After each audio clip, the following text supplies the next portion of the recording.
you. You think everyone noticed. They didn't. That embarrassing moment you're replaying, the one that felt like all eyes were on you, exists far more vividly in your mind than it ever did in anyone else. Right now, you might already be thinking about something awkward from today. Maybe you misjudged a step while walking into a room. Maybe your voice cracked while speaking. Maybe you said something and instantly wished you could take it back. In that moment, it felt as though a spotlight turned on above your head. Bright, unforgiving. Everyone watching. Everyone judging. Everyone remembering. But the spotlight is mostly imaginary. This is known as the spotlight effect, the mind's tendency to believe that we are far more visible to others than we truly are, that our mistakes, our awkward moments, our insecurities are being closely observed and remembered. From the inside, everything feels intense. You hear your own voice shake, you feel your heart race, you replay every detail. But everyone else is living inside their own internal world, just as vivid and consuming as yours. They are thinking about what they said, what they did, how they came across, their own invisible spotlight.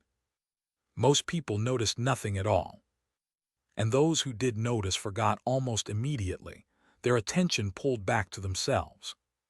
The mind struggles to accept this because your experience feels so central. Your thoughts are loud. Your emotions are close. That closeness tricks the brain into assuming others are equally focused on you. They aren't. This bias quietly pairs with another illusion, the belief that your inner state is visible. That nervousness shows. That uncertainty leaks out simply because you feel it so strongly. But feelings don't glow. Thoughts don't leak. Anxiety doesn't announce itself unless you give it a voice. You may feel exposed, but exposure is not the same as visibility. Think of someone you saw today who seemed confident or calm. You had no access to what they were feeling inside. Their doubts, if they had any, stayed hidden. The same is true for you. At night, this bias grows louder. When the world quiets down, the mind replays moments that felt imperfect or embarrassing. The imagined spotlight brightens. But this replay is happening only in your mind. The antidote isn't to stop caring how you're perceived. It's to soften the assumption that you're being watched so closely. You are not under a spotlight. You are passing briefly through other people's attention, just as they pass through yours. As that imagined light begins to dim, allow your breathing to slow. The room grows quieter, and the next pattern waits gently ahead. Bias 2, when arguments change in memory. Think back to a disagreement you've had, you remember it clearly. The tone, the words, the moment things shifted. In your memory, you were calm, reasonable, trying to explain. The other person misunderstood, reacted emotionally, escalated things. That's how it feels. Now imagine how they remember it.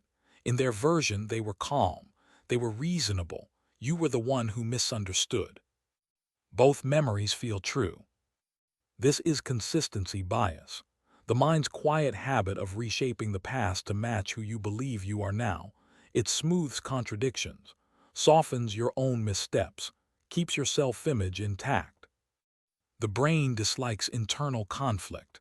It doesn't like the idea that you acted unfairly or reacted poorly or were wrong, so it edits the story. Over time, uncertainty disappears.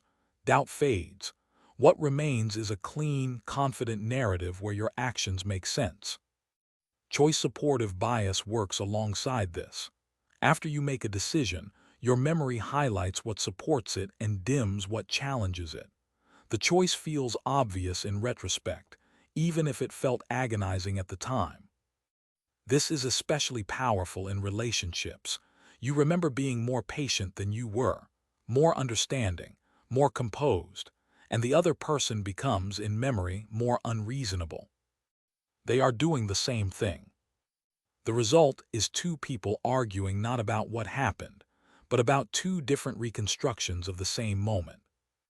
This isn't dishonesty, it's automatic, protective. The mind is trying to preserve a stable sense of self. But it comes at a cost, because repair requires flexibility. It requires the ability to say, I might not be remembering this accurately. Consistency bias replaces humility with certainty. It turns memory into a defense mechanism. Notice when you feel completely sure about past conflicts, when the story feels settled, final, clean. That certainty may be the signal. The past in your mind is not fixed. It's updated continuously, adjusted to align with who you are today. That doesn't make you bad. It makes you human. As you rest now, let the idea settle gently. Memory is not a recording. It's a reconstruction. And recognizing that softens the edges of certainty, making room for understanding. The mind grows quieter as we move on, toward a bias that paints the past in warmer colors simply because time has passed. Bias 3. Why the past feels kinder. Think of a time in your life that's now behind you, a school year, an old job, a place you once lived. From here it feels simpler, lighter, almost gentle.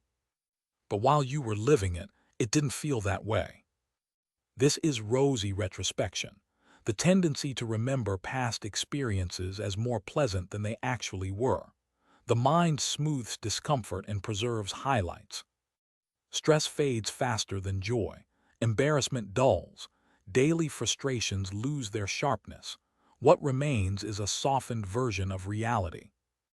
It's like memory slowly sanding down rough edges until only something smooth remains. High school often becomes nostalgic, despite being filled with insecurity and pressure. Early adulthood becomes simpler times, even though it was full of uncertainty. The mind isn't lying, it's selecting. Hindsight bias strengthens this effect. Once an outcome is known, it feels inevitable. You believe you saw it coming, that the signs were obvious. But before it happened, you didn't know. You couldn't. The future was uncertain then, just as it is now. Memory turns uncertainty into clarity after the fact. Together, these biases create a past that feels better, clearer, and more predictable than it ever truly was. And that makes the present feel heavier by comparison. You think things used to be easier, more meaningful, more manageable. But the truth is quieter. Every period of your life was complex while you lived it. The difficulty only faded later. Today will soften too. 5 years from now, this moment may feel gentle, even if it feels overwhelming now. Time doesn't fix experiences, it edits them. Let that comfort you as you rest. You don't need to chase the past. You're already creating tomorrow's nostalgia. The mind exhales. The weight of comparison loosens. Ahead, another pattern waits, one that pulls your attention forward, always promising that things will be easier later. Bias 4. The I will do it tomorrow loop. There's something you plan to do, not urgently, not today, tomorrow. Tomorrow feels lighter, less crowded, more manageable. Today you're tired, the timing feels off. You don't have the right energy to do it properly. Starting now would feel uncomfortable, incomplete, rushed. Tomorrow, though, you imagine clarity, motivation, enough space to do it well. This is present bias, the tendency to favor immediate comfort over future benefit, to protect yourself from discomfort now by pushing it into a future that feels less real. The cost of acting is immediate. You can feel it in your body, the effort, the resistance, the friction. The cost of not acting is delayed, abstract, easy to ignore. So the mind chooses relief now and responsibility later. The problem is subtle. When tomorrow arrives, it becomes today, and today still feels heavy, still imperfect, still not quite right. So the cycle repeats. This bias is strengthened by the planning fallacy, the belief that tasks will take less time and effort than they actually do. You imagine the task as clean and contained, simple, predictable. But reality adds layers: interruptions, fatigue, unexpected complications. You've lived long enough to know this, and yet the brain forgets every time. So you delay again and again. The mind creates a helpful illusion to justify this pattern. It imagines a future version of you who will be better equipped, more focused, less distracted. That future self feels responsible, capable, ready. Today, you in contrast deserves rest. This separation feels kind, reasonable, but it's false. There is no separate future you. There is only you, arriving again and again in the present moment. The discomfort you avoid today does not disappear. It waits. Sometimes it grows heavier, layered with guilt and urgency. This isn't laziness. It's how the brain discounts the future, how it treats later as negotiable. The mind believes it is buying relief, when it is really just postponing friction. Nothing magical happens between now and tomorrow. Energy does not appear on schedule. Motivation doesn't arrive fully formed. Waiting for the perfect moment often means waiting forever. The quiet truth is simple. Action rarely feels comfortable at the start. Readiness usually follows movement, not the other way around. Present bias whispers that later will be easier. But later is just now, wearing a different name.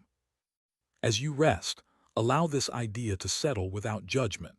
Notice how often tomorrow has been asked to carry today's weight. The next pattern looks similar on the surface, but runs deeper, about the version of yourself you keep expecting to become. Bias 5, future you seem so capable. You commit to something that begins next week, a routine, a responsibility, a plan that requires effort.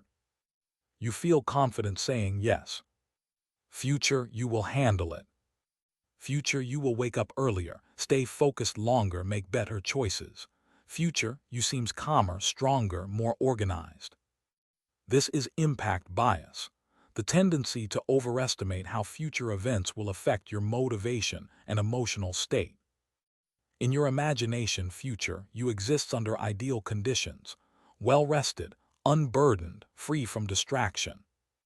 Optimism bias adds another layer. You assume you'll follow through better than most people would, that setbacks happen to others. Together, these biases create a version of you that doesn't exist.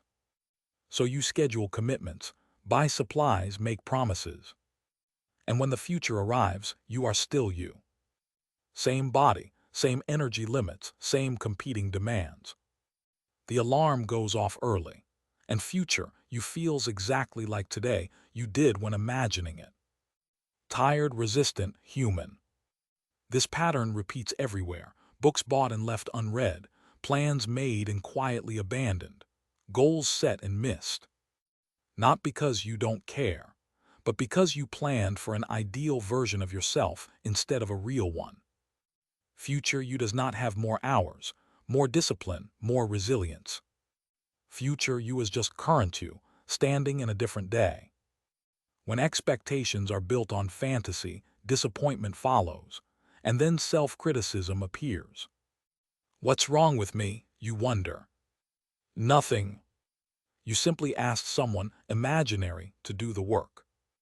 The solution isn't harsh discipline, it's honesty. Planning based on who you actually are, not who you hope to become. Smaller steps, gentler timelines, fewer promises, more realism. This isn't giving up on growth. It's creating conditions where growth can actually happen. When expectations align with reality, follow-through becomes possible. As you rest, consider where future you has been overestimated, not with blame, just awareness. Ahead, we move into another distortion, one that makes the world feel strangely personal, even when it is. Bias 6, taking things too personally. Someone doesn't reply to your message. Your mind fills the silence instantly. They're upset. You said something wrong, this means something. But it might mean nothing at all. This is egocentric bias, the tendency to interpret events through your own perspective, assuming they relate directly to you. You experience your thoughts constantly. Your worries are close. Your emotions are loud. Other people's inner lives are invisible. So the mind fills gaps using the only information it has, your own concerns. A canceled plan becomes rejection. A quiet response becomes judgment. A vague comment becomes criticism. But most of the time, it isn't personal. People are tired, distracted, overloaded, focused on their own lives. Just as you are. Everyone is the main character in their own story. Their attention is largely occupied by their own thoughts, problems, and responsibilities. This bias creates unnecessary tension. You pull away because you feel slighted. They notice the distance and assume something is wrong. Misunderstanding grows in silence. Self-referential thinking strengthens this pattern. You relate neutral events back to yourself, even when no connection exists. A social media post feels targeted. A short reply feels meaningful. The mind wants relevance. It wants explanation. But not everything has meaning. Not everything is a signal. Most things are just people moving through their own days. Egocentric bias also shapes memory. You remember what you said clearly, what others said less so. Because you were focused on yourself. Perspective taking requires effort. It goes against default settings. The antidote isn't to erase yourself from the story. It's to remember that you're not the whole story. You matter, but not everything revolves around you. And that realization is freeing. You don't have to carry responsibility for moods you didn't cause. You don't have to decode silence. You don't have to personalize neutral space. As this understanding settles, the mind loosens its grip. Next, we explore why one negative moment can outweigh many positive ones, and why your mind insists on remembering it that way. By 7, when one bad moment dominates, you can receive 10 kind words and one critical one, and by nightfall, only one remains. It replays quietly, the tone, the phrasing, the implication you might have missed. The kind words fade, the criticism stays. This is negativity bias, the mind's tendency to give more weight to negative experiences than positive ones, to remember loss more vividly than gain, to store criticism more deeply than praise. This bias did not develop by accident. It protected your ancestors. Missing a compliment meant nothing. Missing a threat meant everything. So the brain learned to prioritize danger, to replay what went wrong, to treat negative information as more urgent. But in modern life, the threats are rarely physical. They're social, emotional, symbolic. A raised eyebrow, a short reply, a critical comment. Your brain reacts as if something vital is at risk. At night, this bias grows louder. When external distractions fade, the mind scans for unresolved danger. The negative moments rise first, demanding attention. This creates a distorted internal record. Your day becomes defined by what went wrong instead of what went right. Most things that went smoothly never register. They don't need correction. They don't demand replay. So your memory fills with problems, not because there were more of them, but because they were louder. Negativity bias also shapes decision-making. You work harder to avoid loss than to pursue gain. You fear mistakes more than you value progress. One misstep can halt momentum. One rejection can outweigh multiple successes. This bias affects how you see people too. One flaw can eclipse many strengths. One bad moment can define someone unfairly. And it affects how you see yourself. A single mistake can feel like evidence, proof of inadequacy, confirmation of doubt. But the scale is tilted. Your mind is pressing harder on one side. Awareness doesn't erase the bias. The negative moment will still sting, but awareness restores balance. When your mind replays one criticism, remember that it is doing what it evolved to do: protect, not assess fairly. The negative moment was real, but it was not the whole story. As you rest, allow the quieter moments space to exist again. They don't demand attention, but they deserve it. The mind softens as we move forward toward a belief that often fuels anxiety, the feeling that others can see inside you. Buys 8, feeling too exposed inside.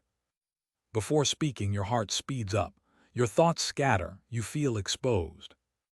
And you're certain others can tell. They must see the nervousness, hear the uncertainty, sense the doubt behind your words. But they can't.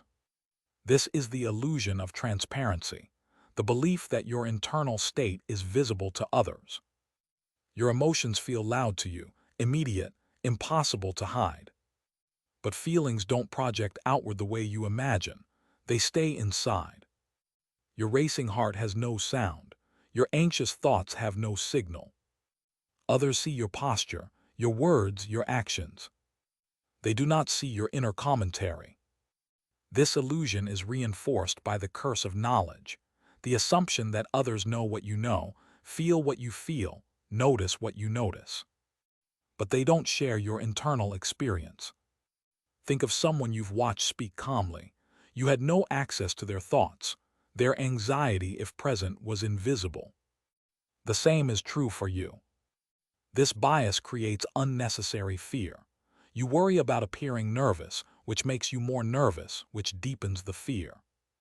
But the cycle is built on a false premise. You are far less readable than you think. This works in reverse too. When explaining something, you skip steps. You assume understanding. Because once you know something, it feels obvious. But to someone else, it is. Misunderstanding grows when we assume transparency that doesn't exist. This realization can feel isolating. True understanding requires deliberate communication. But it's also freeing. You are not constantly exposed. Your inner life is mostly private. Others are walking around with thoughts and fears, just as hidden as yours. Everyone appears more composed on the outside than they feel on the inside. This is not deception, it's human. As you rest, let the sense of exposure soften. You are not being seen as clearly as you imagine. The next pattern explains why giving something up, an object, a belief, a version of yourself, can feel like loss even when it no longer serves you. Buys 9, why letting go feels hard. There is something you own but no longer need, a possession, a commitment, an idea. You rarely use it, it takes up space, it adds weight. And still, letting go feels difficult. This is the endowment effect, the tendency to value things more simply because they belong to you. Ownership creates attachment. The moment something becomes yours, its perceived value increases. Before you owned it, it was optional. After, it feels personal. Loss aversion deepens this attachment. Losing something hurts more than gaining something equivalent feels good. So keeping feels safer than releasing. This bias shows up everywhere. Unused subscriptions, relationships that no longer work, jobs that drain you, beliefs that no longer fit. Not because they benefit you, but because letting go feels like failure, like admitting loss. But most modern losses aren't threats, they're adjustments. Your brain doesn't know the difference. It treats change as danger. So it encourages holding on, defending, justifying. But keeping something that no longer serves you is also a cost, a quiet one, ongoing. The endowment effect hides that cost. Letting go is not erasing the past, it's updating the present. You are not your possessions, not your past decisions, not even your beliefs. You are the person choosing right now. Releasing something doesn't diminish you, it often lightens you. As you settle deeper into rest, consider what you're holding onto simply because it's familiar. Ahead, one final pattern waits, about routine, comfort, and the pull of staying the same. Buys 10, stuck in old routines. You follow the same routine most days, the same path, the same habits, not because they are perfect but because they are familiar. They work well enough. The idea of changing something, even something small, creates a quiet resistance, a hesitation, a sense that staying put is safer than trying something new. This is status quo bias, the mind's preference for keeping things as they are, for maintaining the current state simply because it is the current state. Familiarity feels safe, predictable, manageable. Even when the situation isn't ideal, at least you know what to expect. Change introduces uncertainty, unknown outcomes, new problems you haven't prepared for. So the mind leans toward staying. Omission bias strengthens this pull. It's the tendency to view harm caused by action as worse than harm caused by inaction. If you act and things go wrong, you feel responsible. You made a choice. You caused the outcome. But if you do nothing and things stay the same or quietly worsen, it feels less personal, less like a mistake.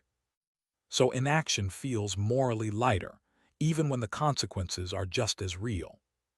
Together, these biases keep you in patterns you've outgrown. You stay in routines that drain you, situations that no longer fit, habits that don't serve you. Not because they are good, but because they are known. The problems you have now are familiar problems. You've learned how to live with them, adjusted around them. New problems feel scarier because they are undefined. So the mind compares certainty with uncertainty, not quality with quality. The familiar wins by default. This shows up in small choices and large ones. You take the same route even if it's slower. You keep the same habits even if they're unsatisfying. You delay changes you've been considering for a long time. You tell yourself, this isn't great, but it's fine. But fine can quietly become a trap. Because comfort is not the same as well-being. Familiar is not the same as right. Inaction still shapes your life. Time passes whether you choose or not. Staying is also a decision. The mind prefers stability, even when stability includes discomfort. This doesn't mean change is always the answer. Some routines are grounding, some stability is healthy. But when staying becomes automatic, when change feels impossible rather than optional, the bias is at work. The antidote isn't to force upheaval, it's to bring choice back into awareness. To ask gently, am I here because it serves me or because it's familiar? That question alone creates space. As you rest now, notice the places in your life where routine has quietly turned into default, where comfort has replaced curiosity. You don't need to change anything tonight. Awareness is enough. The mind loosens when it realizes it has options. And with that understanding, batch 1 comes to rest. 10 quiet patterns gently illuminated, ready to fade into sleep. Buys 11, thinking everyone is like me. You recycle carefully, separate plastics from paper, rinse containers before tossing them in the bin. It feels obvious, responsible, normal. So you assume most people do the same. Why wouldn't they? Then you learn that many people don't recycle at all. Some don't bother, some don't care, some never even think about it. And you're surprised, confused, maybe even quietly judgmental.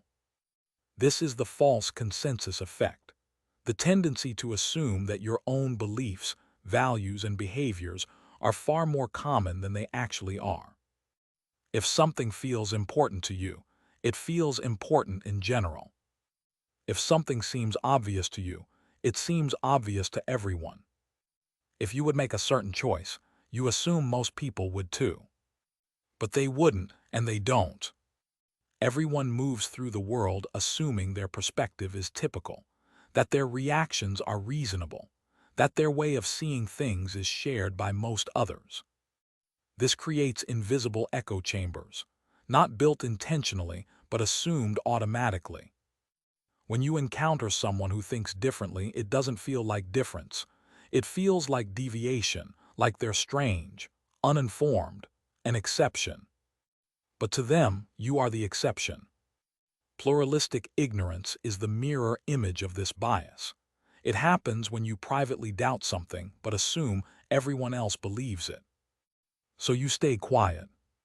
You sit in a meeting where an idea feels wrong. You look around. No one objects, so you conclude they must all agree. I must be missing something. But maybe everyone else is thinking the same thing. Everyone has doubts. Everyone assumes they're alone in those doubts, and so no one speaks. Silence becomes agreement, even when no agreement exists. This happens socially too. You're at a gathering, everyone seems relaxed, engaged, comfortable. Except you. So you assume you're the only one who feels awkward, the only one counting minutes, the only one wishing it would end. But look again. Notice the phones, the forced laughter, the early exits. You're not alone. You're just alone in believing you are. False consensus makes you think others are like you when you're confident. Pluralistic ignorance makes you think others are unlike you when you're uncertain. You overestimate agreement when you feel sure. You underestimate agreement when you feel unsure. Both distort reality. They make conversations harder, empathy thinner, misunderstandings more likely. Two people face each other, each assuming their view is normal, each confused by the other's difference, neither realizing how varied normal actually is. The solution isn't to abandon your beliefs. It's to loosen your grip on how common you think they are. Your values are yours. Your priorities are yours. They don't need to be universal to be valid. And when you feel alone in a doubt, remember, others likely feel it too. They're just as quiet, just as unsure, just as convinced they're the only one. Speak gently, ask openly. You may find less agreement than you expected or far more. Either way, you'll be responding to reality instead of assumption. As this understanding settles, we move forward toward comparison, toward the quiet measuring that happens when you look sideways at other lives and wonder how you stack up. Buys 12, quite comparison to others. You're doing fine until you notice someone else doing better. They're ahead somehow, more successful, more confident, more settled, or at least that's how it appears. Suddenly your own progress feels smaller, slower, less impressive. This is social comparison bias, the mind's tendency to evaluate your worth by comparing yourself to others. It happens automatically, quietly, almost invisibly. You don't choose to compare, the mind does it for you. From an early age, comparison helps you learn. You watch others to understand what's expected, what's rewarded, what's possible. But comparison doesn't stop once learning ends. It becomes a measuring tool for identity. Am I doing well enough? Am I behind? Am I ahead? These questions arise not from objective standards, but from proximity. Whoever is closest becomes the benchmark. You rarely compare downward. You don't measure yourself against those who have less. The mind reaches upward instead. Someone with slightly more, slightly better, slightly faster. This is upward comparison, and it fuels dissatisfaction. Social media intensifies this bias. You see curated moments, highlights without context, success without struggle. Your ordinary moments are compared to someone else's edited peak. And the mind forgets the imbalance. You compare your behind the scenes to their showcase. But comparison lacks depth. It ignores starting points, circumstances, invisible support, and private difficulty. Two people may look close on the surface, while living entirely different realities underneath. Social comparison bias also distorts memory. You remember your mistakes more vividly than your progress. You discount small wins. You magnify gaps. Someone else's timeline becomes the ruler by which you measure your own. But lives do not move on the same schedule. Growth is uneven, cyclical, personal. Comparison suggests there is one correct pace, one correct sequence. There is. You don't see the nights they doubted themselves, the paths they abandoned, the trade-offs they made. You only see where they are now. And that snapshot becomes a verdict. This bias doesn't motivate as often as it promises. More often, it drains. Instead of inspiring action, it breeds resentment, envy, or quiet shame. The mind thinks comparison will provide clarity, but it usually creates noise. The antidote isn't isolation, it's recalibration. To compare yourself only against who you were, what you knew, what you could do before. Progress measured inward feels different, quieter, more stable. As you rest, notice where comparison creeps in, where your mind borrows someone else's life as a measuring stick. You are not behind, you are not ahead. You are where you are. And that is not a failure of pace. It is simply your path. As this understanding settles, we move next towards certainty, why the mind clings so tightly to what it already believes. Bias 13, when popular feels safer. You hear an opinion that matches what you already think. It feels right immediately, familiar, comfortable. You don't question it, you accept it. But when you hear an opinion that challenges what you believe, something tightens. You feel resistance before you even know why. This is confirmation bias, the mind's tendency to seek, favor, and remember information that supports existing beliefs, while ignoring or dismissing what contradicts them. It happens automatically, without permission. Once a belief forms, the mind becomes its protector. You don't just hold beliefs, beliefs hold you. They shape what you notice, what you trust, what you dismiss as unreliable, exaggerated, or wrong. You read articles that agree with you. You follow voices that echo your views. You scroll past opposing perspectives without engaging. Not because you're unwilling to learn, but because agreement feels safe. Disagreement feels like threat. From an evolutionary standpoint, certainty was useful. Shared beliefs created group cohesion. Questioning too much could isolate you. So the mind learned to defend its worldview aggressively. Once you decide something is true, your brain stops asking if it's true and starts asking how to prove it. Evidence becomes selective. You remember facts that support your position. You forget those that complicate it. Contradictory information feels flawed, biased, misleading. Supportive information feels obvious, objective, undeniable.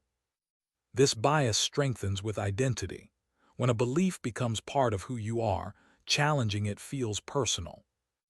It's no longer, this idea might be wrong. It becomes, I might be wrong. And the mind resists that conclusion fiercely. Confirmation bias shows up in arguments, politics, relationships, and self-image. You believe you're bad at math, so you notice every mistake and ignore every success. You believe someone doesn't like you, so you interpret neutral behavior as proof. You believe a situation won't work out, so you only see signs of failure. The mind filters reality to match expectation. Over time, beliefs harden, not because they're correct, but because they've been repeatedly reinforced. This creates intellectual comfort, but emotional rigidity. You feel certain, but you stop being curious. The cost isn't ignorance, it's stagnation. The antidote isn't doubt everything, it's humility. To ask, what evidence would change my mind? If the answer is nothing, the belief isn't truth, it's identity armor. Certainty feels grounding, but flexibility is what allows growth. You don't have to abandon beliefs to loosen your grip on them. You just have to let them breathe. As the mind softens its hold on certainty, we move next into why first impressions cling so stubbornly, even when they're wrong. Bias 14, trusting first impressions too much. You meet someone for the first time. They seem distracted, a little cold, maybe dismissive. And before you realize it, a judgment forms.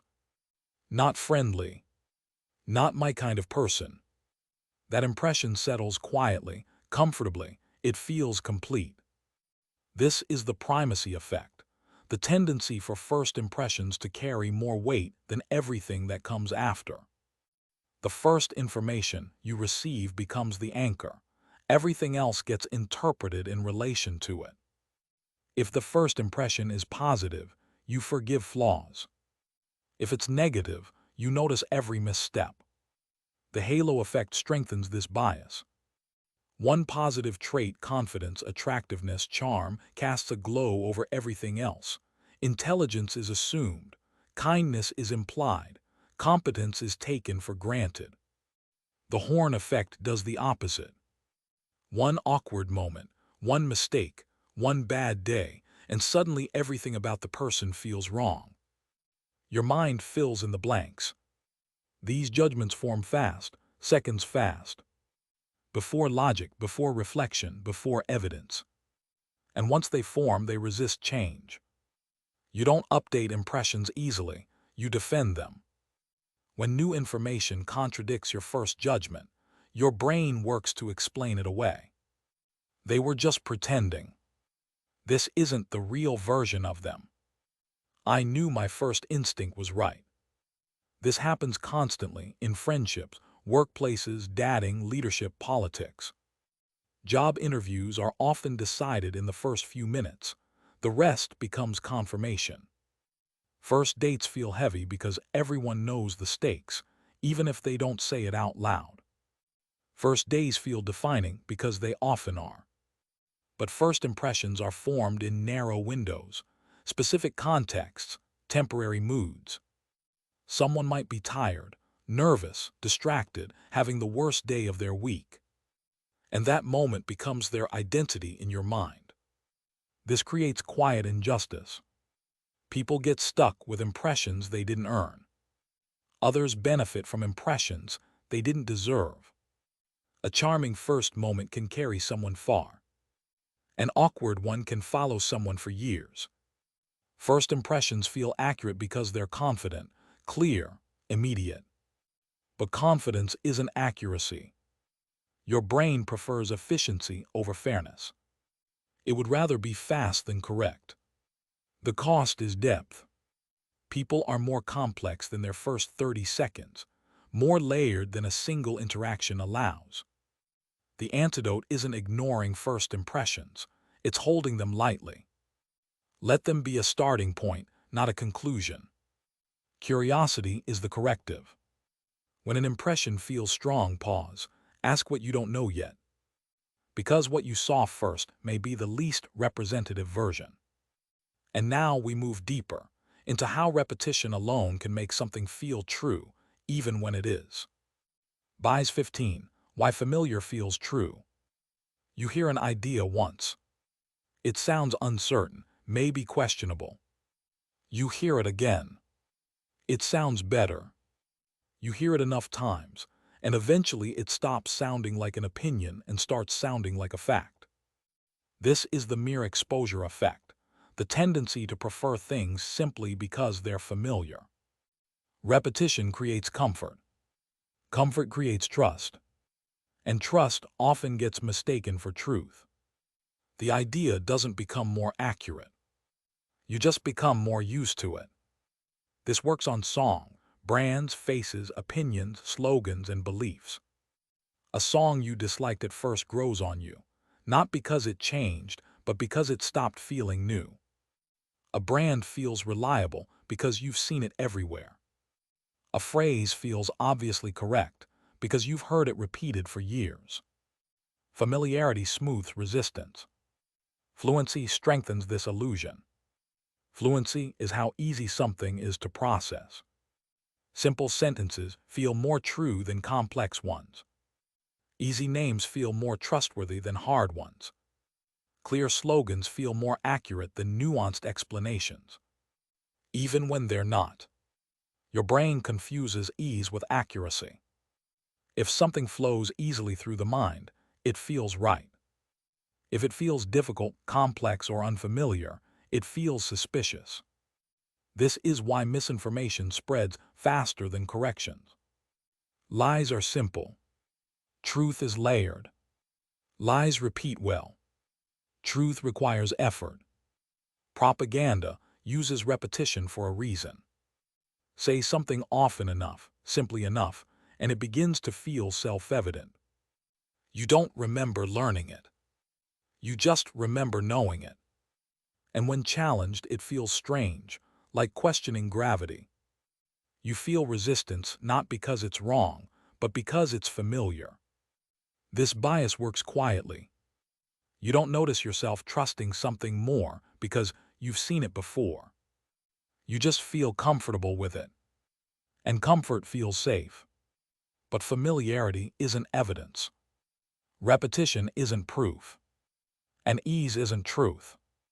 The unfamiliar might be accurate. The complex might be correct. The difficult idea might be closer to reality. Your brain just doesn't like effort. The antidote is gentle skepticism. When something feels obviously true, ask why. Have you examined it? Or have you simply heard it many times? Familiarity is useful, but it's not a compass. As this settles, we move toward time itself, toward why the most recent things you encounter feel bigger, heavier, and more important than they truly are. By 16, when recent things feel huge, you check the news before sleep. A disaster, a crime, a crisis. And suddenly the world feels unsafe, unstable, on the brink. Nothing about the world actually changed. Only what your mind is holding did.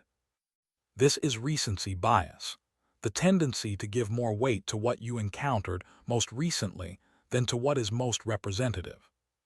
What comes last feels largest. Closely tied to this is the availability heuristic. If something comes to mind easily, it feels more common, more likely, more important. Plane crashes feel more dangerous than car accidents because they're vivid, dramatic, and memorable. Car accidents kill far more people, but they're ordinary, quiet, forgettable. So they don't feel dangerous. Your brain uses memory as a shortcut for probability. If you can picture it, it must happen often. If you can't, it must be rare. But memory doesn't track frequency. It tracks emotion. You hear about a shark attack, and suddenly the ocean feels threatening. You drive to the beach without fear, even though the drive is far more dangerous. Because sharks make headlines. Driving doesn't. This bias affects more than fear. A bad day yesterday makes the whole week feel bad. An argument this morning makes the relationship feel shaky. One piece of criticism drowns out months of praise. The most recent experience overshadows the larger pattern. Your mind treats now as representative, but it rarely is. In the past, this made sense.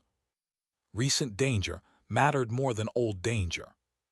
But now information is curated for attention, not accuracy. The most dramatic events are selected precisely because they're unusual. The news isn't a mirror of reality. It's a highlight reel of extremes. Most of life is not newsworthy. Most days are quiet. Most people are decent. Most planes land safely. But quiet doesn't stick in memory. Drama does. So the world feels worse than it is. The antidote is distance. When something feels overwhelming, ask, is this recent or is this representative? Is today a data point or the whole story? Zooming out restores proportion. But your brain won't do this automatically. You have to invite it. As you settle into rest, let the latest thing loosen its grip. Today is not the template for tomorrow. And now we move from events to emotion, toward why single stories overpower entire data sets. By 17, when stories outweigh statistics, 1,000 people suffer in a disaster. It's tragic but distant. Then you hear one story. A name, a face, a family. And suddenly it hurts. This is the narrative fallacy, the mind's preference for stories over statistics. Numbers are abstract. Stories are human. Your brain evolved to care about individuals, not populations. So one vivid example can outweigh thousands of data points. This pairs with base rate neglect. That's when you ignore how common something actually is and focus instead on a specific case. You hear about someone who smoked for decades and lived to 100. Suddenly smoking feels less dangerous. That single exception feels more convincing than decades of medical data. You know someone who succeeded without formal education. So education seems unnecessary. The story overrides the pattern. This distorts risk. Plane crashes feel terrifying because they come with stories. Car accidents fade into statistics. So you fear the rare and ignore the common. Marketers, politicians, and media understand this. They don't lead with numbers. They lead with faces. This is Sarah. This is her story. One narrative does what charts cannot. This isn't because you're irrational. It's because stories activate emotion. And emotion drives belief. But stories are selected. They're memorable because they're unusual. They don't represent the average. Yet your mind treats them as typical. This makes you vulnerable. Testimonials feel more convincing than studies. Anecdotes feel stronger than evidence. But anecdotes are cherry-picked. Data is aggregated. One is vivid. The other is accurate. And vivid usually wins. The lottery survives on this bias. You see the winner's joy. You don't see the millions who lost. The story screams possibility. The data whispers reality. Insurance works the same way, in reverse. One story of loss feels more persuasive than 1,000 probabilities. Stories aren't bad. They give meaning. They create connection. But they shouldn't replace statistics. The story makes you care. The data tells you what's typical. Both matter, but confusing one for the other leads to poor judgment. As you drift deeper, let the loud stories soften. Let the quiet averages have space. And now we turn to coincidence, to the patterns you see in randomness and the meaning you assign to chance. Buys 18, seeing patterns in coincidences. 3 good things happen in a row. You find parking. Your song plays. Someone messages you unexpectedly. It feels meaningful. Like a sign. Like a streak. Like today is special. This is apophenia, the tendency to see patterns in random events. Your mind is a pattern-finding machine. It evolved to connect dots quickly because missing a real pattern once was more dangerous than seeing a false one. So it prefers false positives. You see faces in clouds, messages in numbers, intent in coincidence. This pairs with the clustering illusion.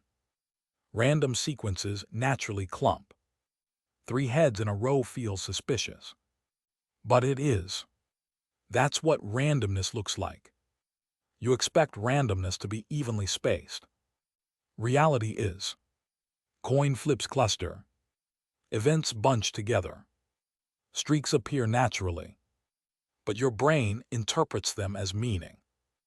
You see repeated numbers, 11, 11, 3, 33, and feel significance.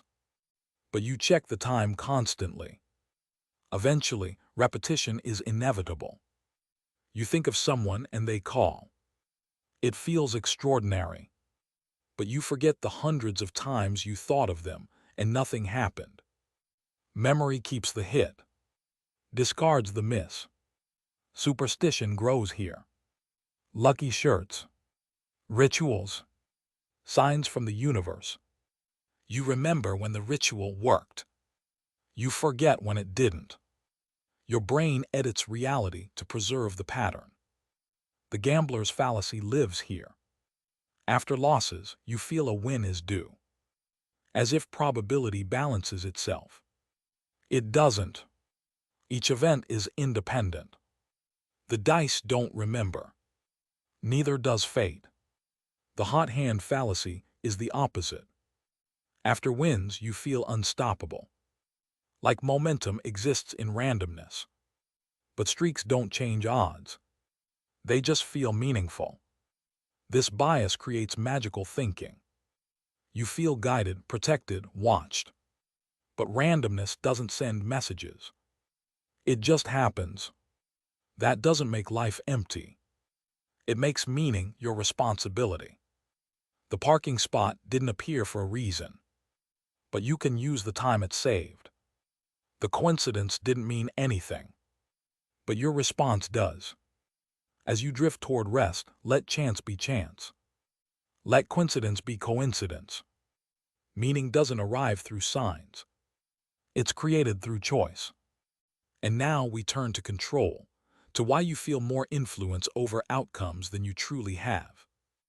Bias 19, believing you control more than you do. You wear your lucky socks. Blow on the dice. Knock on wood after saying something hopeful. You know it doesn't actually change anything, but it feels like it does. This is the illusion of control, the tendency to believe your actions influence outcomes that are actually shaped by chance. It's strongest in situations that mix skill and luck. Sports, investing, dating, job interviews. You can't separate what you control from what you don't. So you assume control. Gamblers build systems, rituals, patterns. None of them affect the odds. But when they win after performing a ritual, the brain connects the two. Ritual equals success. So the ritual repeats. Losses get ignored. Wins get remembered. Control feels real. You do this too. You prepare carefully for a meeting, and it goes well.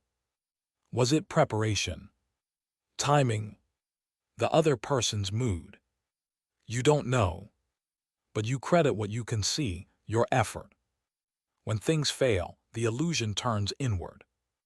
You blame yourself for randomness. You think you didn't try hard enough, didn't think positively enough, didn't perform the ritual correctly. This creates unnecessary guilt. You take responsibility for outcomes you never controlled. The illusion also fuels overconfidence. Investors think skill beats markets. Entrepreneurs believe effort overcomes all obstacles. Gamblers think the next try will be different. Sometimes skill matters. Often, luck matters more than comfort allows. The illusion keeps you trying when stopping would be wiser. But belief in control isn't entirely harmful. It reduces anxiety. It motivates effort. It creates momentum. The problem comes when you confuse influence with authority. You control actions. You don't control results. You control effort. You don't control outcomes. Accepting this is unsettling. But it's also freeing. You stop carrying blame for chaos. You stop punishing yourself for chance. Wear the lucky socks if they comfort you. Just don't mistake comfort for power. And now we turn to understanding itself. Why you feel certain you understand things deeply when you don't. Bias 20, thinking you understand more than you do. You know how a bicycle works. At least it feels like you do. You've ridden one, balanced on it, turned corners. So understanding feels complete. Until you try to explain it. Explain how the pedals move the chain. How balance is maintained. How steering actually works. Suddenly, the certainty fades. This is the illusion of explanatory depth, the belief that you understand complex systems more deeply than you actually do. Familiarity masquerades as comprehension. You interact with something often, so you assume you understand it. But use is not understanding. You can drive a car without knowing how the engine works. Use a phone without understanding its circuitry. Speak fluently without understanding grammar. Experience creates confidence. Explanation reveals limits. This becomes dangerous when decisions depend on understanding. You feel equipped to judge, to argue, to decide, but your knowledge is shallow. Political opinions illustrate this clearly. People hold strong positions. They feel certain. But when asked to explain the mechanisms, the trade-offs, the implementation details, clarity collapses. They know conclusions, not processes, not systems. When people are forced to explain, their certainty often softens. They realize how little they know. Confidence drops. Humility enters. Overconfidence prevents this realization. You don't just misunderstand. You're confident you don't. This connects to the Dunning-Kruger effect. Low competence often brings high confidence because you don't know enough to see what you're missing. Experts feel less certain not because they know less, but because they know how much there is to know. So the loudest voices are often the least informed, and the most informed voices speak carefully. Hesitant, qualified. This illusion makes you trust your judgment beyond its limits. You commit to opinions without understanding them. Defend positions you couldn't explain. Confuse confidence with competence. The antidote isn't silence. It's curiosity. To ask yourself, could I explain this clearly? If not, your certainty is borrowed. Holding beliefs lightly creates space for learning. Admitting uncertainty opens understanding. Everything is deeper than it looks. And recognizing that depth is the beginning of wisdom. As this awareness settles, we move next into why you cling to decisions long after they've stopped serving you. Bias 21. Defending old decisions too long. You've been in the job for 3 years. It isn't good, you're not happy, but you've already invested time, effort, identity. You've climbed partway up this ladder.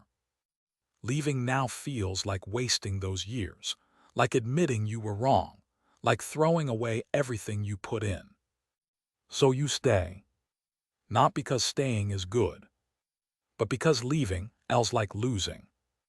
This is escalation of commitment, often called the sunk cost fallacy.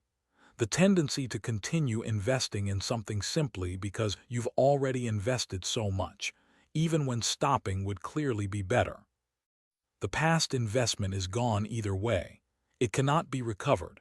The only question that matters is, from this point forward, what choice leads to the best outcome? But your brain doesn't ask that question. Your brain treats past effort as a reason to keep going, as proof you should persist, as a down payment on future success. You spend money repairing an old car. It breaks again. Instead of asking whether the next repair is worth it, you think about how much you've already spent, and you keep paying, not to improve the future but to justify the past. You see this in relationships, years together, shared history, emotional investment. The relationship isn't working, but leaving feels like erasing everything that came before, so you stay longer. Hopping time will retroactively make it worth it. But time doesn't work that way. Past years don't improve the present. They only make leaving feel more expensive. You see it in projects, months of effort, clear signs it's failing, but quitting feels like admitting the work was pointless.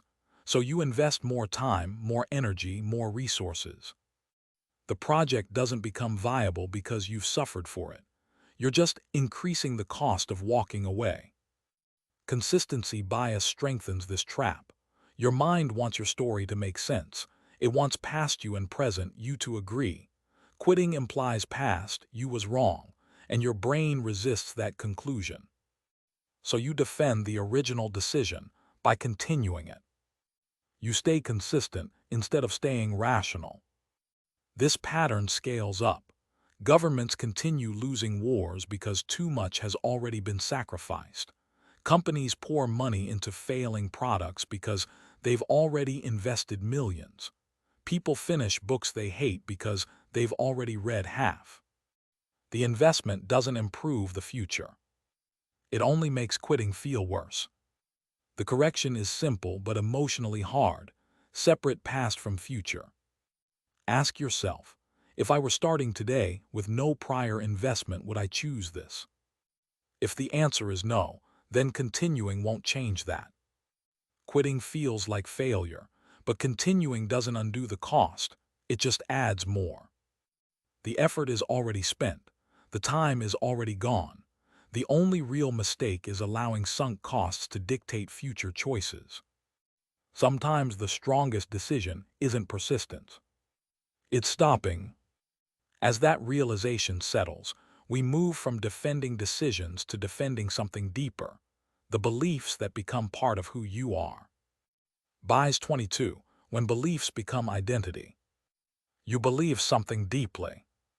You've believed it for years, built choices around it, defended it in arguments, let it shape how you see yourself.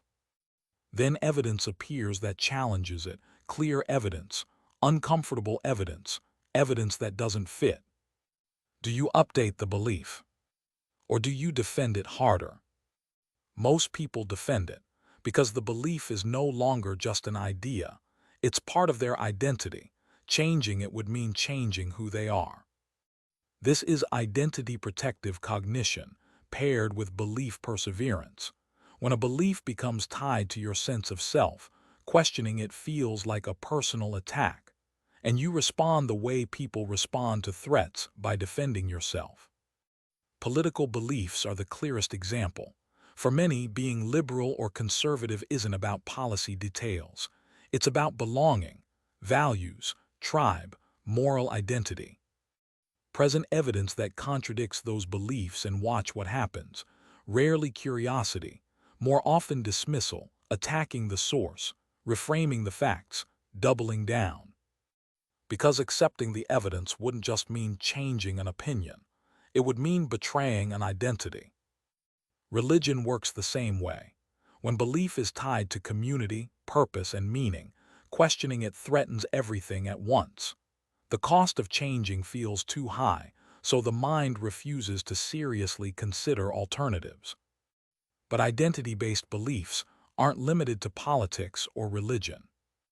If you see yourself as a good parent, evidence that your approach isn't working feels like a threat to who you are, so you reject the evidence.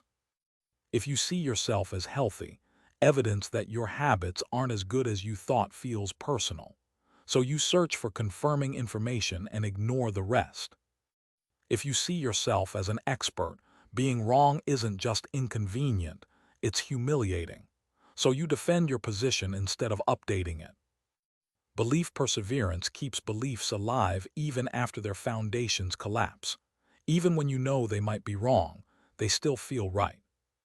Because beliefs aren't just thoughts, they're emotional commitments. They're woven into how you understand yourself and the world. Pulling one thread feels like unraveling everything. So growth becomes difficult, learning slows, curiosity is replaced with certainty, defensiveness replaces openness. People who change their minds usually define themselves differently, not as holders of correct beliefs, but as seekers of truth, not as consistent, but as adaptable. Most people would rather be consistently wrong than face the identity shift of being corrected. You can feel this in yourself. Think of a belief that feels central to who you are. Imagine undeniable proof that it's wrong. Does that feel like losing an idea or losing part of yourself? If it's the second, the belief has fused with identity. The antidote is loosening that fusion, holding beliefs as temporary, as best guesses, not permanent truths, separating who you are from what you believe. You can be a good person and still be wrong. You can change your mind without betraying yourself. In fact, updating your beliefs may be the most honest expression of who you are.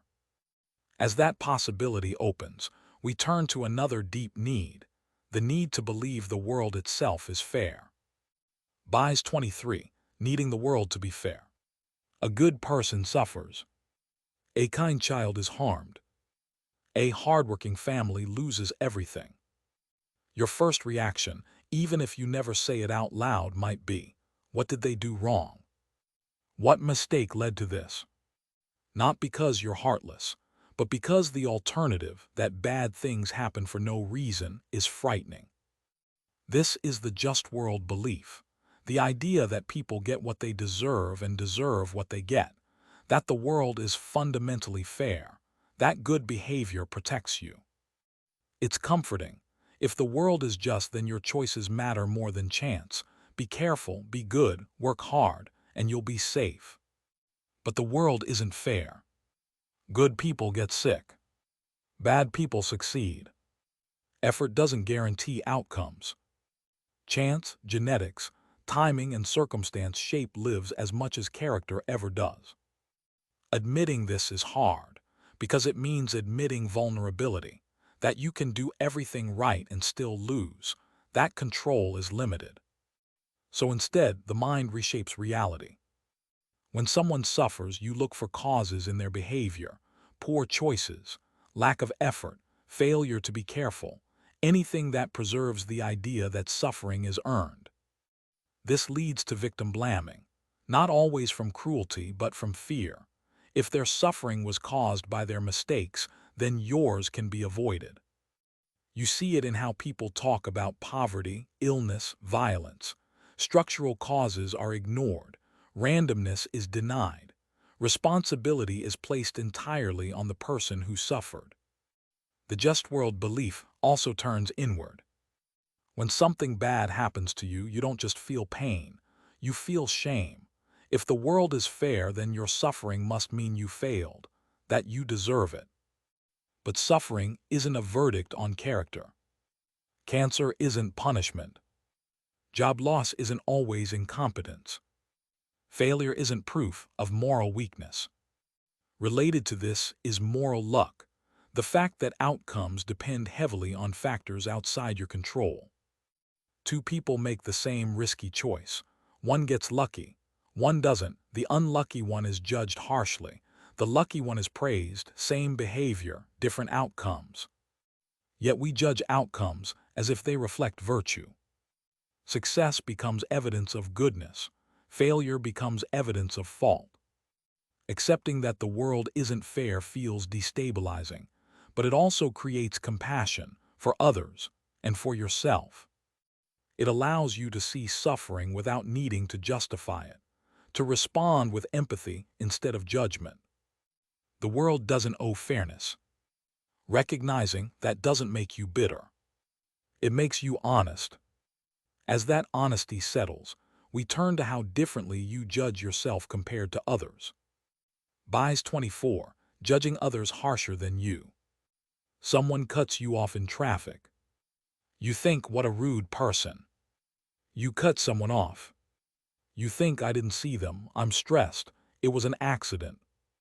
Same behavior, different explanation. This is the fundamental attribution error combined with actor, observer bias and self-serving bias. When others mess up, you blame who they are. When you mess up, you blame what happened. You judge others by their actions. You judge yourself by your intentions. Someone is late, they're irresponsible. You're late, traffic was terrible. Someone snaps at you, they're aggressive. You snap, you had a bad day. Their behavior reflects character. Yours reflects circumstance. As the actor, you know what was going on inside your head. You know this isn't who you usually are. It's an exception. As the observer, you don't see their internal state. You only see the action, so you assume it represents who they are. Self-serving bias adds another layer. When things go well, you take credit. When things go poorly, you blame the situation. You succeed because you're capable. You fail because the conditions were unfair. But when others succeed, they got lucky. When others fail, they weren't good enough. This double standard shapes relationships. Your partner forgets something. You think it means they don't care. You forget something. You think it was an honest mistake. Over time, you build a story. They're careless, you're overwhelmed. They're doing the same thing in reverse. Both of you feel misunderstood. Both of you feel judged unfairly. And both of you are convinced you're being reasonable. This bias extends to groups. People in your group get explanations. People outside your group get labels. When your side messes up, context matters. When the other side does, it proves their nature. You believe you're objective, but you're not. You're consistent only in protecting yourself. The correction is deliberate symmetry. When you judge someone harshly, ask, if I did this, how would I explain it? When you excuse yourself, ask, would I accept this excuse from someone else? Either judge everyone by actions or everyone by circumstances, but apply the same rule to all. Your brain won't do this automatically. It prefers protecting self-image. But awareness creates choice, and choice creates fairness. As this awareness settles, we turn to another reaction, the urge to resist when someone tells you what to do. Bias 25. Resisting being told what to do. Someone tells you what to do. Even if it's good advice, even if you were already planning to do it. Suddenly, you don't want to. This is psychological reactance, the discomfort you feel when your freedom seems threatened, when someone else tries to control your choices. Tell a teenager to clean their room. Watch resistance appear instantly, not because they love mess, but because being told removes autonomy. Tell someone they must wear a seatbelt. Some refuse, not because it's unsafe, but because the order itself feels offensive. Restriction increases desire. The moment something is forbidden, it feels more valuable, not because it changed, but because your freedom did. Reactance isn't immaturity, it's human. Autonomy has always meant survival. Being controlled meant danger. So the brain learned to push back. But in modern life, this instinct misfires. Public health advice delivered as commands often backfires. Smokers become more defensive. People resist not the message, but the loss of choice. Even well-meaning suggestions can trigger reactance. A partner mentions exercise. You know they're right, but the suggestion feels like criticism, like control, so you resist. Sometimes reverse psychology works for this reason. People do the opposite of what they're told to prove they're free. But this can be exploited, and once you recognize it, it stops working. The way to reduce reactance in others is simple. Offer options, not orders. Ask questions. Preserve choice. You should exercise triggers resistance. What kind of movement do you enjoy? Doesn't. Same idea, different framing. But the more important skill is noticing reactance in yourself. When you feel resistance, ask, is this bad advice, or do I just dislike being told what to do? Separate the content from the delivery. Sometimes the advice is still good, even if it came poorly. Rejecting it purely to defend autonomy can cost you. Autonomy matters, but so does improvement, and protecting freedom at all costs can become another way of protecting bad habits. Awareness doesn't remove reactance, but it gives you the option not to obey it.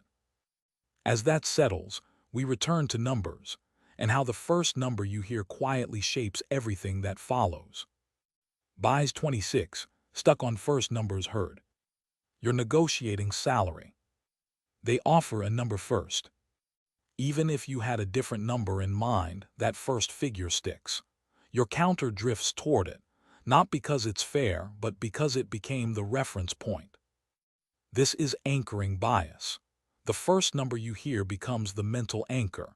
Everything after adjusts around it, even when the number is arbitrary. Real estate agents show overpriced homes first. The next one feels reasonable by comparison, not because it is, but because the anchor shifted your perception. Stores list an original price before the sale price. The discount feels meaningful, even if the original price was never real. Menus include expensive items you'll never order. Their job isn't to sell. It's to make the rest of the menu feel affordable. Anchors work even when you know they shouldn't. Even random numbers can pull your judgment. Awareness doesn't cancel the effect. It only weakens it slightly. Negotiators know this. The person who names the first number controls the frame. Everyone else adjusts. But most people avoid going first. They fear being wrong, so they wait and accept the other person's anchor. Once the anchor is set, adjustment is weak. You move away from it slightly, then stop, even when you should move much further. That's how you end up negotiating toward numbers you never wanted. The correction is simple but uncomfortable. When possible, anchor first. Set the reference point before someone else does. And when you can't, consciously push your adjustment further than feels natural. Your instinct will stop too early. Anchors don't define value. They define starting points. Recognizing that gives you leverage. As this takes hold, we move from numbers to meaning, to how the same facts can feel completely different depending on how they're framed. Buys 27, same facts, different framing. A doctor says a procedure has a 90% survival rate. It feels reassuring. Another doctor says the same procedure has a 10% mortality rate. It feels frightening. Same facts, same odds, different reaction. This is the framing effect. The way information is presented changes how it feels, even when the underlying reality is identical. 80% lean. Meat sounds healthier than 20% fat. Tax relief sounds better than tax reduction. Limited time offer feels urgent in a way available later at a higher price does not. The frame directs your attention. It tells you what to focus on: gains or losses, safety or risk, opportunity or threat. Your brain reacts emotionally before it evaluates logically. By the time reason steps in, the feeling is already set. Loss framing is especially powerful. Losing feels worse than gaining feels good. So messages framed around loss motivate more strongly than those framed around gain. If you don't act, you'll miss out works better than if you act, you'll benefit. Same outcome, different emotional weight. This isn't manipulation by accident. It's used intentionally in marketing, politics, negotiations, persuasion. Whoever controls the frame controls the reaction. The defense is reframing.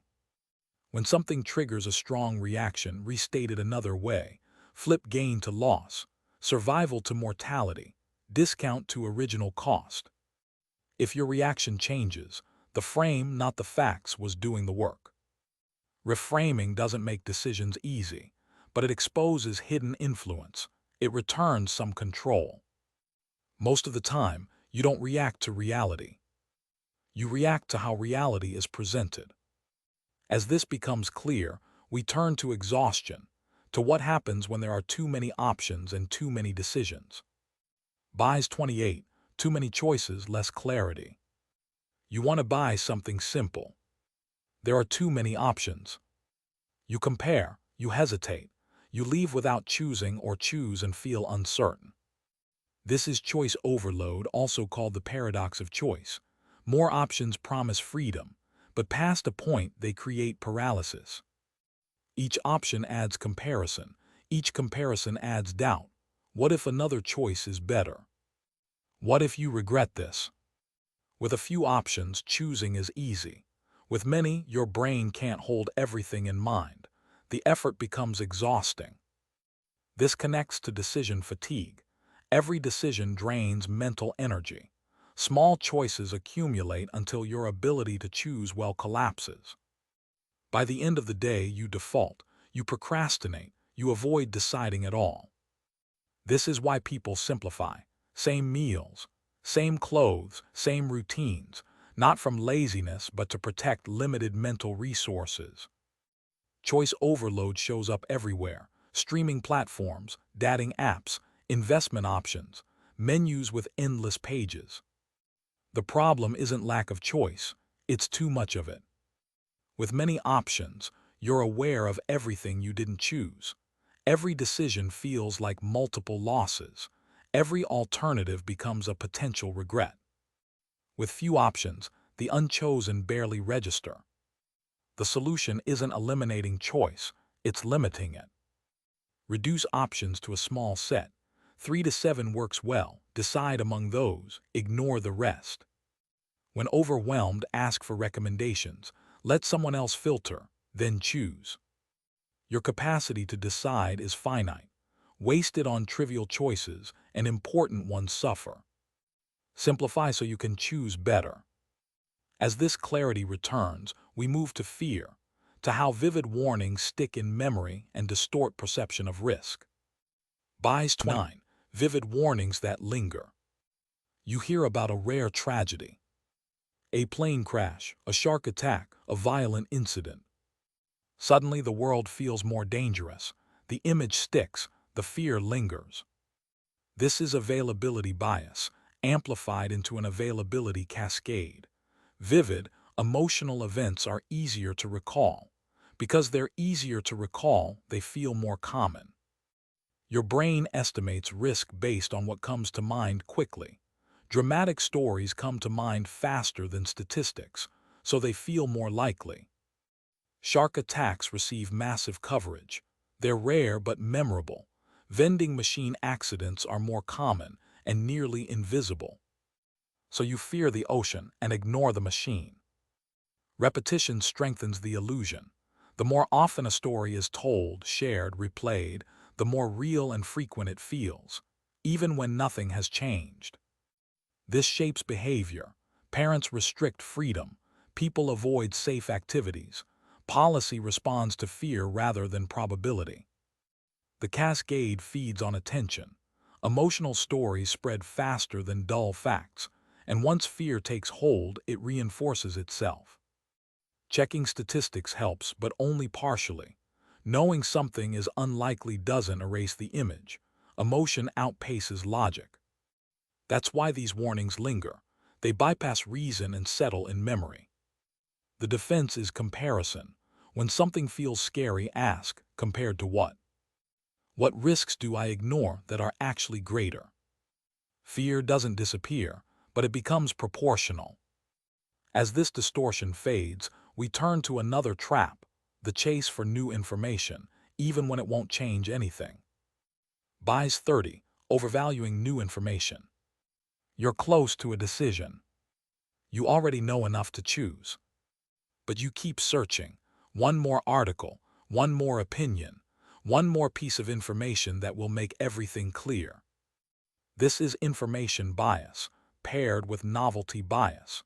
New information feels valuable simply because it's new, even when it doesn't change the decision. You already know what matters, but uncertainty remains, and uncertainty is uncomfortable, so you keep gathering data to avoid choosing. New information feels like progress, like control, like you're being thorough. Often you're just delaying. More information reduces uncertainty slightly, but never removes it. At some point, the return diminishes. You gain clarity by 1%, but spend hours chasing it. This leads to analysis paralysis. Each new detail adds complexity. Each answer raises new questions. The decision never arrives. Meanwhile, the cost grows. Mental energy drains. Time passes. Inaction becomes the decision.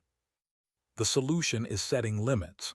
Decide in advance what information you need, what questions must be answered, what uncertainty you can accept. When those conditions are met, stop, decide. No choice is made with perfect knowledge. Waiting for certainty means waiting forever. New information isn't always helpful. Sometimes it's noise. Sometimes it's avoidance disguised as diligence. Choosing under uncertainty is uncomfortable, but refusing to choose is worse. As this closes, we move toward the final realization. how numbers themselves lose meaning as they grow, and why scale distorts emotion. Buys 31, struggling with big numbers. One child falls into a well, the nation watches. News coverage lasts for weeks, donations pour in, everyone feels the tragedy. 10,000 children die from preventable diseases. It's a statistic, a headline, a number. Tragic, but somehow less emotionally powerful than the one child in the well. This is scope insensitivity, also called scope neglect. Your emotional response doesn't scale with the size of the problem. One death in 100 deaths feels strangely similar. Not because they are similar, but because your emotions don't register magnitude the way numbers do. Your brain evolved to think in individuals. Small groups, faces, names, specific people. Not populations. Not thousands. Not millions. So one identifiable victim generates more emotional response than thousands of anonymous ones. A related effect is denominator neglect. You react to numbers without asking for context. Without asking, out of how many? 5 people die from a new drug. That sounds dangerous. But 5 out of how many? If 5 million people took the drug and 5 died, it's extremely safe. If 50 people took it and 5 died, it's extremely dangerous. But your brain doesn't automatically ask that question. It hears 5 people died and reacts emotionally. This makes you poor at assessing risk, poor at allocating resources, poor at understanding scale. Climate change will displace hundreds of millions of people. Hundreds of millions. That should trigger massive emotional response. Urgency, action. But it doesn't. Because hundreds of millions is just a number, too large to feel real. One family forced to leave their home because of flooding feels real. It has faces, a story, a place. That asymmetry is dangerous. It means attention and resources flow toward vivid, visible suffering, while invisible suffering, even when vastly larger, is ignored. You see this in charity. People donate more to help one identified child than to help thousands of unidentified ones, even when helping the larger group would save more lives. One child has a face, a name, a story. Large groups are abstract, numbers without emotional weight. Stalin is often quoted as saying, "One death is a tragedy, a million deaths is a statistic." Whether he said it or not, the insight is real. Leaders who want to prevent action emphasize numbers. Statistics scale abstraction. Leaders who want to inspire action tell stories. They show faces. They make the abstract personal. Because personal generates emotion. And emotion generates action. You can try to counter this bias with math. By reminding yourself that helping many is better than helping few. But emotion doesn't care about math. It cares about stories. This is why effective charity campaigns show one child, not thousands. One story, not statistics. To make big numbers matter, you make them small. To save many, you show few. As this paradox settles in, we turn again to patterns. But this time, patterns in success. Patterns you think you see, but don't. Buys 32, trying to predict the unpredictable. You look at successful entrepreneurs. You notice patterns. They're confident. They take risks. They believe in themselves when others doubt them. You conclude these traits cause success. So if you want to succeed, you should copy them. But you're only looking at the survivors. What about the thousands who were just as confident, took the same risks, believed just as strongly and failed? You don't see them. They are invisible. This is survivorship bias. You study only the successes and assume their traits explain the outcome, while ignoring the failures who shared the same traits. During World War II, analysts studied planes returning from combat. They mapped bullet holes across wings, tails, and fuselages. The obvious conclusion was to reinforce the areas with the most damage. But Abraham Wald saw something different. These planes returned. The planes hit elsewhere didn't. The bullet holes you see mark survivable damage. The missing holes mark fatal damage. So reinforcement should go where you don't see holes. Accounting for what's missing changed the conclusion and saved lives. You ignore missing data all the time. You study successful people and copy their habits. Early mornings, cold showers, meditation. Because successful people do these things. But many unsuccessful people do them too. You just don't hear about them. They don't write books. They don't give interviews. So you assume habits cause success when they may simply be common behaviors. Closely related is the illusion of validity. You believe you can predict outcomes based on patterns drawn from limited data. You interview 10 candidates. The confident ones perform better. You conclude confidence predicts performance. But your sample is small. Other factors may matter more.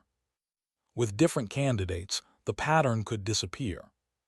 Still, the pattern feels convincing. You see this in investing. People study stocks that performed well. Notice common sectors. Conclude those sectors are winners. But they ignore the companies in the same sectors that failed, the ones that vanished. The past always looks more predictable than it was. With outcomes known, you draw clean narratives. You connect dots that only line up because you already know the ending. That isn't prediction. It's hindsight. Real prediction requires accounting for luck, timing, invisible failures, randomness beyond control. Success involves more chance than success stories admit. That doesn't mean effort doesn't matter. It does. But studying only winners exaggerates how much. The correction is simple but uncomfortable. Look at failures. Include what you can't see. Be skeptical of patterns drawn from survivors alone. As this uncertainty settles, we return to something familiar. The feeling that outcomes were obvious all along. Buys 33, I knew it all along. The election ends. Your candidate loses. You think, I knew this would happen. The signs were obvious, the outcome was clear. But were they? Or does it only feel that way now that you know the result? This is hindsight bias. After events occur, they feel inevitable, predictable, obvious in retrospect. Before they happened, they weren't obvious. Multiple outcomes seemed plausible. Uncertainty was real. But memory rewrites that uncertainty. It smooths over doubt, erases alternatives, makes the past feel clearer than it was. This bias serves a psychological function. If the past was predictable, then the future might be too. The world feels more controllable. Your sense of competence remains intact. But that clarity is an illusion. You see this in post-mortems. A company fails, analysts dissect the collapse. The mistakes seem obvious. How did no one see this coming? But at the time, those decisions were made under uncertainty, with incomplete information, with multiple reasonable paths forward. Only with failure known do they look foolish. Hindsight turns uncertainty into certainty after the fact. This makes you overconfident in your ability to predict future events. If past outcomes were obvious, then future ones will be too. You just need to read the signs correctly. But past outcomes weren't obvious, and future ones won't be either. Hindsight bias also distorts judgment. You become harsher toward others. Why didn't they see what's now so clear? But they didn't have hindsight. They had the same uncertainty you face in your own decisions. It distorts how you judge yourself as well. You look back and think, how could I have been so wrong? It seems obvious now, but it wasn't then.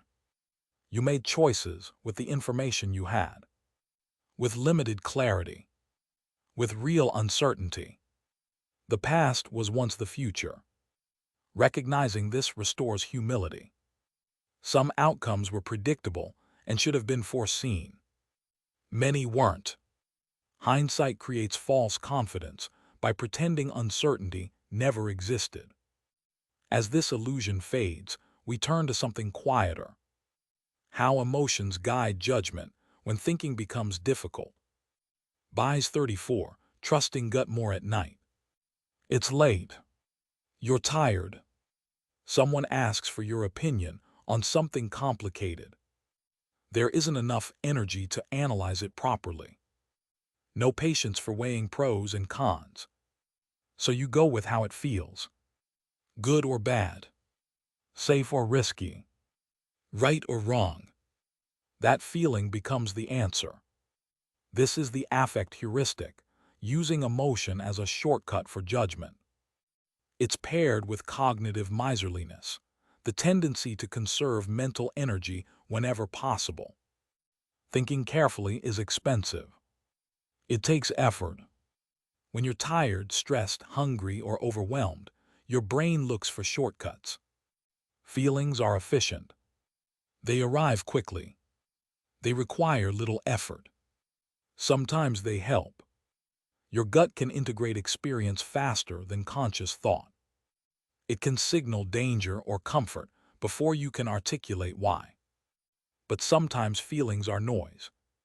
You feel positive because the weather is nice. That positivity spills into unrelated judgments. Things seem safer, more appealing, less risky. You feel irritable because you're hungry. That irritation turns into skepticism, rejection, harsh judgment. The feeling has nothing to do with the decision itself, but your brain uses it as information anyway. This creates inconsistency. The same question asked when you're rested versus exhausted receives different answers, not because values changed, but because energy did. Judges are more lenient after lunch than before. Parole decisions shift based on hunger. Same cases, same facts, different outcomes. This shouldn't matter, but it does. When mental resources are low, reliance on affect increases. You do this too. You agree, disagree, approve, reject based partly on your internal state, not the situation. Cognitive miserliness explains why. When energy is available, analysis is possible. When it's depleted, shortcuts take over. This is why important decisions benefit from delay, from sleep, from distance. Not because feelings are useless, but because tired feelings are unreliable. The solution isn't to ignore intuition. It's to recognize when intuition is doing the work because thinking can't. When you're exhausted, defer. Wait until clarity returns. As fatigue deepens, we turn to something even harder to tolerate. Not exhaustion, but uncertainty. Buys 35, feeling uncomfortable with uncertainty. You're waiting for results. Medical tests. An answer that could change everything. The waiting is worse than the outcome. You almost prefer bad news to not knowing. At least then the uncertainty ends. This is ambiguity aversion, paired with the need for closure. You prefer known risks to unknown ones. Clear outcomes to open questions. Certainty, even negative certainty, to uncertainty. Uncertainty triggers anxiety. Your brain wants to predict, to prepare, to regain control. Not knowing feels dangerous. So you seek closure. You decide too early. Commit before enough information is available. choose any answer just to stop waiting. You'd rather be wrong with certainty than right with doubt. Studies show people prefer a guaranteed loss over a risky option with equal expected value. The certainty feels easier to live with. You can plan around it. You don't have to wonder. This shapes real decisions. In medicine, people choose treatments with certain side effects over uncertain treatments that might be better. In careers, people stay in jobs they dislike because the alternative is unclear. In relationships, people stay because being alone is uncertain, even if unhappy. Certainty feels safe. Need for closure intensifies this. Open questions demand attention. They linger. They drain mental energy. So you close them. You form conclusions without enough data. You settle beliefs prematurely. But quick closure often means poor closure. The decision reflects discomfort, not reality. You traded accuracy for relief. Tolerance for uncertainty is a skill. The ability to sit with not knowing. To delay judgment. To wait for clarity. It doesn't feel good, but it leads to better decisions. The antidote is noticing when you're seeking certainty for comfort rather than understanding. When that happens, pause. Let the question stay open. Some answers arrive only with tension remains. We turn to another preference of the mind. The desire for simple explanations. Buys 36, preferring simple stories instead.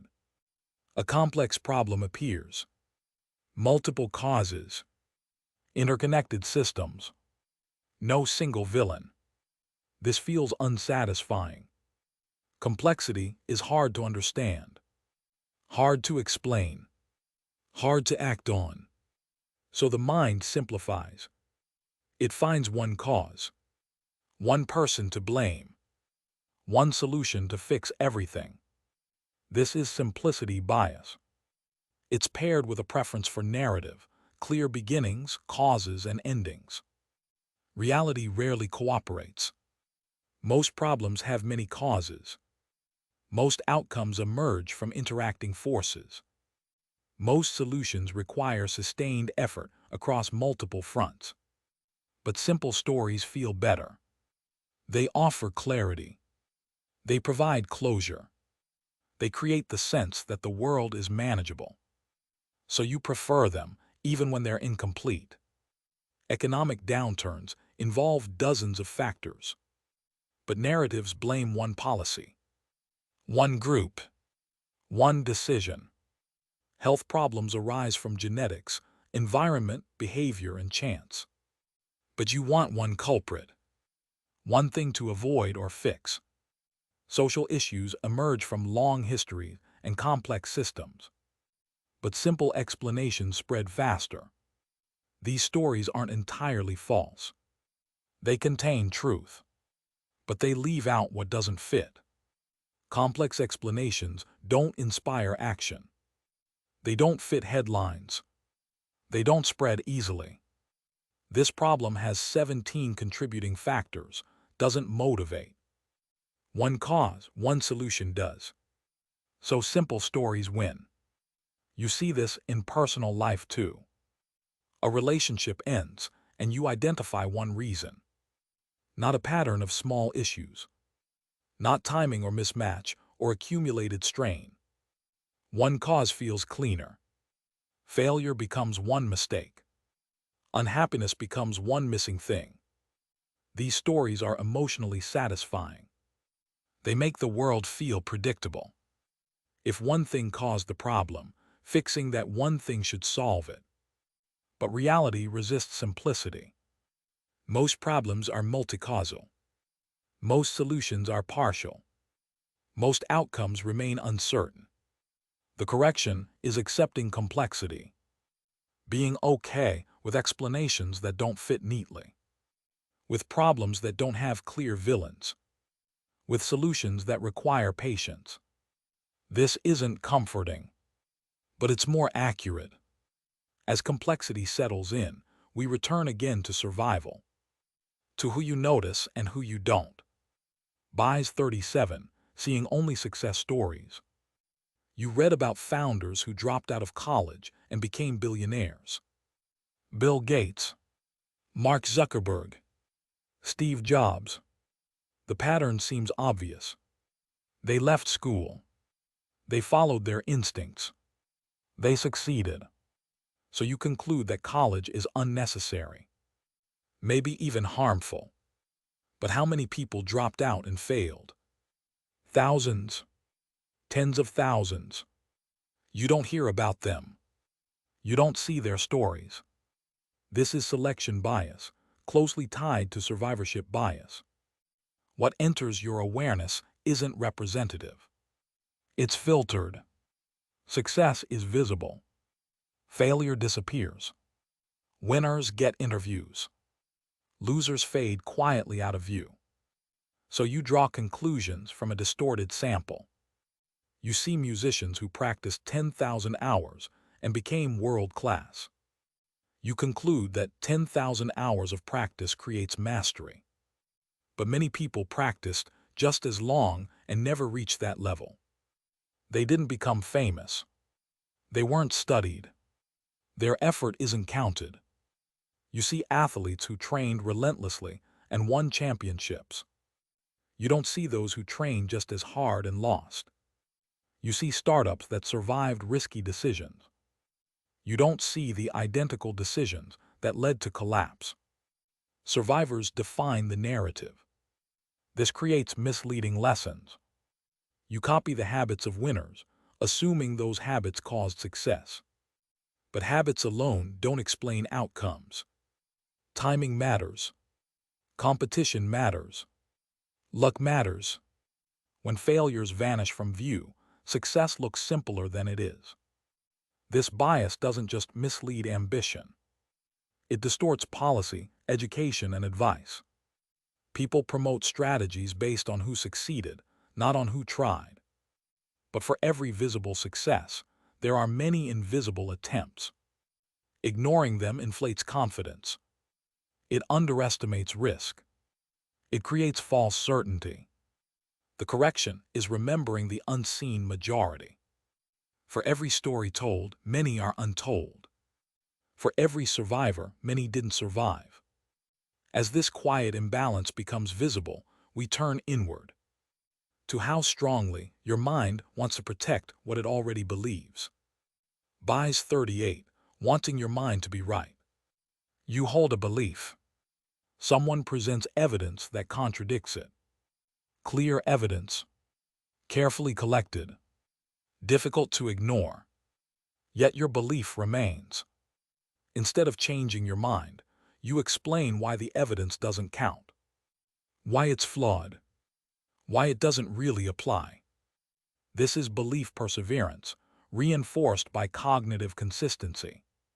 Your mind prefers coherence, a stable internal story, beliefs that fit together without contradiction. Changing a belief is costly. If this belief is wrong, what else might be wrong? What other ideas depend on it? How much of your understanding needs to be rebuilt? Protecting the belief is easier. So your mind defends it. Not consciously, not dishonestly, through subtle processes. You scrutinize opposing evidence more harshly. You accept supporting evidence more easily. You generate alternative explanations. You dismiss sources. You reinterpret facts, all to maintain consistency. Intelligence doesn't protect against this. It often makes it worse. Smarter minds are better at justification, better at rationalization, better at defending what they already believe. This is why debates rarely change minds. Each side evaluates evidence through the lens of protecting existing beliefs. Contradictions are explained away. Confirmations are embraced. Beliefs harden instead of shifting. Belief perseverance means ideas linger even after their original support disappears. You may learn that something you believed is false. You may accept the correction intellectually, but the belief still feels true. It still shapes intuition, still influences judgment, because beliefs aren't just thoughts. They're habits of interpretation. They're emotional commitments. They're embedded patterns. Updating them requires effort, time, discomfort. So the mind resists. The result is stability, but not accuracy. This isn't a personal flaw. It's a human one. Every mind does this. Every belief system contains protected areas. Awareness doesn't eliminate belief perseverance, but it creates distance, a small pause between evidence and defense. As this need to be right loosens, we move toward the end, toward what happens when understanding replaces judgment. Bias 39, letting the biases rest. You've moved through these patterns one by one. Ways the mind shortcuts reality. Ways perception bends without notice. Some felt immediately familiar. Others only made sense after sitting with them. All of them are normal. They aren't flaws. They're adaptations. Shortcuts that usually help, but sometimes mislead. You can't remove them. They operate beneath awareness. They'll continue as long as the mind is active. But understanding creates space, a moment between impulse and response, a chance to recognize the pattern. Not every time, not consistently, but sometimes, and sometimes is enough. You'll still trust first impressions, still oversimplify, still feel certain when you shouldn't. But occasionally you'll pause. You'll notice the shortcut, recognize the bias, and choose differently. That pause changes outcomes, not dramatically, but subtly, and subtle changes accumulate. Awareness doesn't make the mind perfect. It makes it gentler, less reactive, more curious. You stop demanding certainty. Stop assuming clarity where none exists. You allow room for doubt, for revision, for patience. As this understanding settles, there's nothing left to analyze. No more patterns to examine. No more shortcuts to name. The mind can rest. As sleep approaches, let these ideas fade. Let attention loosen. Let awareness soften. The biases will still be there tomorrow. But tonight, they don't need attention. Your mind can set them down. And rest. Bias 40, your beautiful flawed mind. Your mind isn't a machine. It isn't logical in the way systems are logical.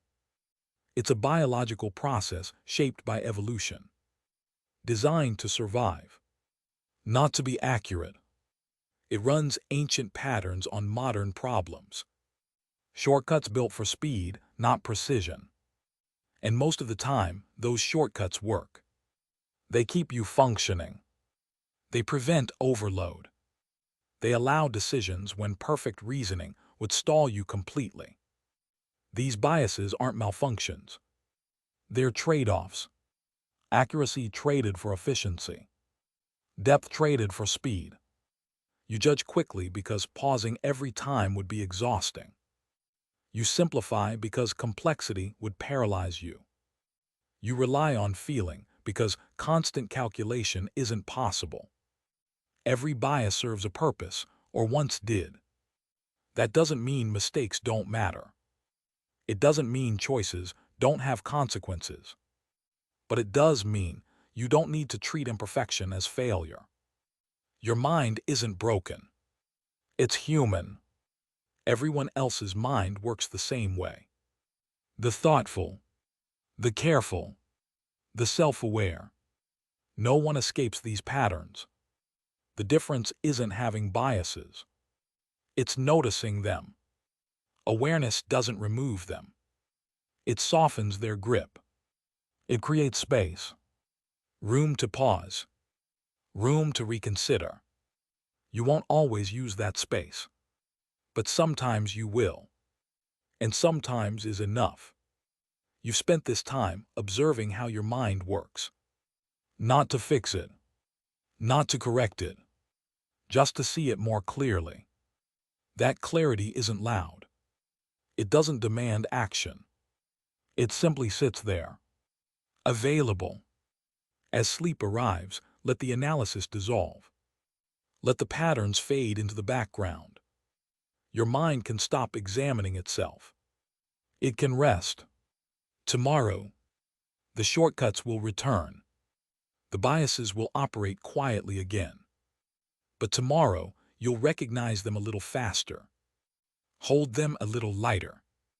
That's not perfection. That's understanding. And understanding is enough. Now let go. Let thought loosen. Let awareness dim. Your mind has done what it does best. It's carried you here.